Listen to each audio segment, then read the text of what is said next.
Welcome sa aking channel ang Jelly-Ann from Jelly-Ann Tutorial. Kung bago ka pa lang sa aking channel, pahingin naman dyan na subscribe.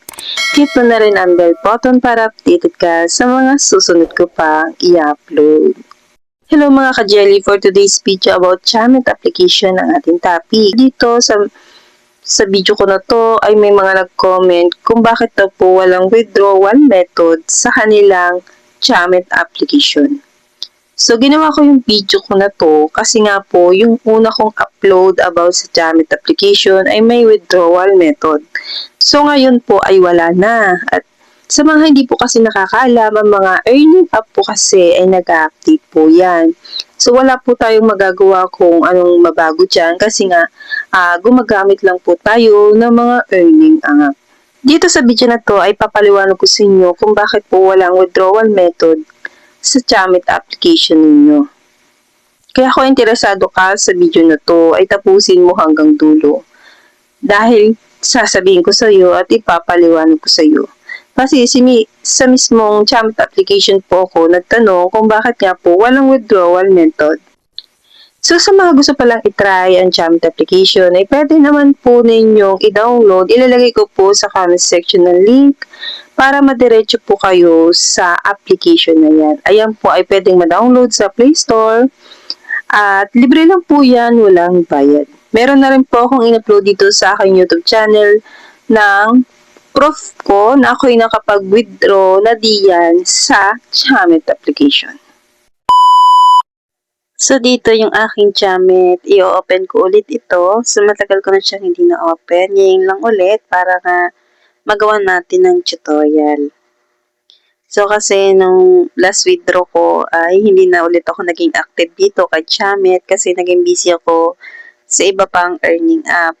So, sa mga gusto pala ng iba pang earning app, pwede kayong bumisita sa aking YouTube channel at baka po isa sa mga video ko ay makatulong sa inyo.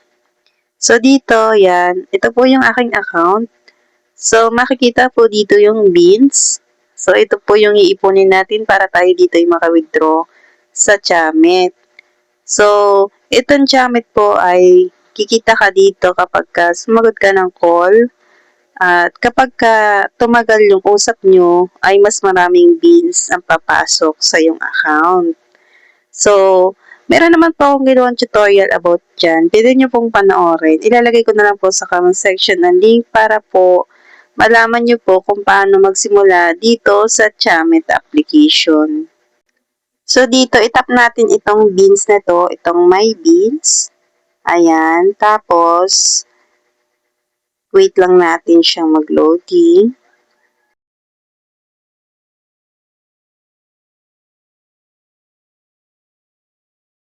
So, ayan yung itsura niya. Wala nga siyang withdrawal method. I-back lang natin siya. Tapos, tingnan natin sa Play Store kung kayang i-update yung ating Jamit. Baka naman kasi kailangan i-update para lumabas yung withdrawal method. Search natin, Jamit. Ayan, wala po siyang update na nakalagay. So, ganyan talaga siya.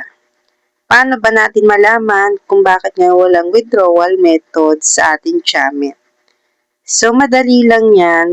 Dito sa mismong Jamit application natin, pindutin natin yung may beans. Tapos, punta tayo dito sa Help Center. Makikita po yun dito sa taas. Dito sa may tabihan. Ayan siya. Itap lang natin yan. And then, dito, pindutin natin itong nasa gitna. Itong withdraw. Ayan. So, ito yung makikita natin dyan. At dito nga ay pumili lang kayo ng tanong ninyo. So, dito ang binili ko itong nasa unahan. Why I cannot see the withdrawal. So, yan. Itatap ko yan kasi nga hindi ko makita yung withdrawal method.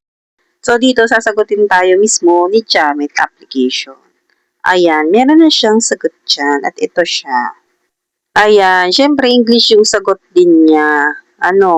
So, pwede kayong gumamit ng DOLA para ma-translate siya sa Tagalog. So, tinranslate ko po siya sa Tagalog para mas mapaliwanag po sa inyo kung ano po yung sagot ni Chamit application sa akin. Ito ang ibig sabihin ng mensahe, minimum na kailangan. Hindi mo maaaring i-withdraw ang iyong kinita kung hindi pa ito umabot ang 100,000 beans. Ito ang minimum na halaga bago ka makapag-cash out.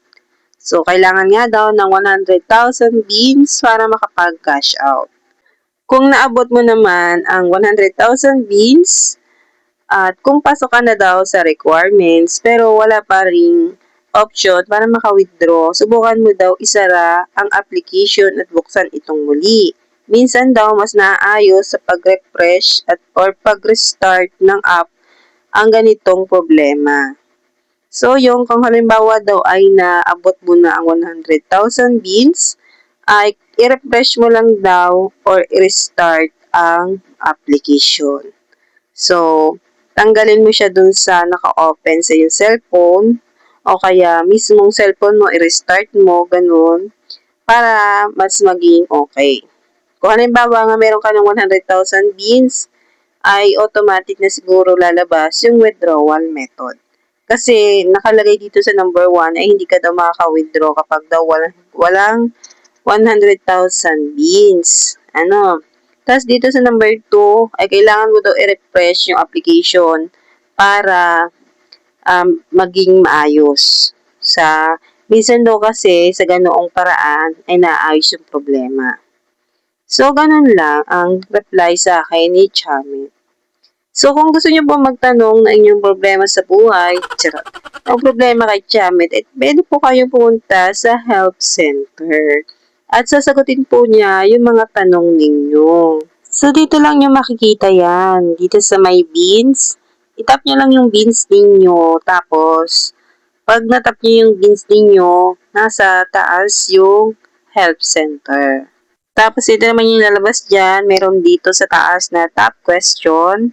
At kung wala naman dyan yung katanungan nyo, pwede kayo dito sa baba pumili. So, ayan nga, in example ko nga dyan yung withdraw kasi about sa withdrawal nga ang problema natin. Tapos, lalabas na dyan yung mga question at pumili ka dyan ng question na gusto mong itanong kay Chamit. Kasi kapag ka tinap mo ang isa dyan, ay meron na siya agad na sagot. Katulad nga ng ginawa ko kanina. So, ganun lang po ang aking share dito sa video na to at sana po ay nakatulong kung bakit niya po walang withdrawal method kay Chamit. Kung meron po kayong iba pang problema sa Chamit application, pwede niyo pong itanong dyan sa help center. Baka po makatulong sa inyo. So, ganun lang po ang tamang paraan para malaman natin ang kasagutan.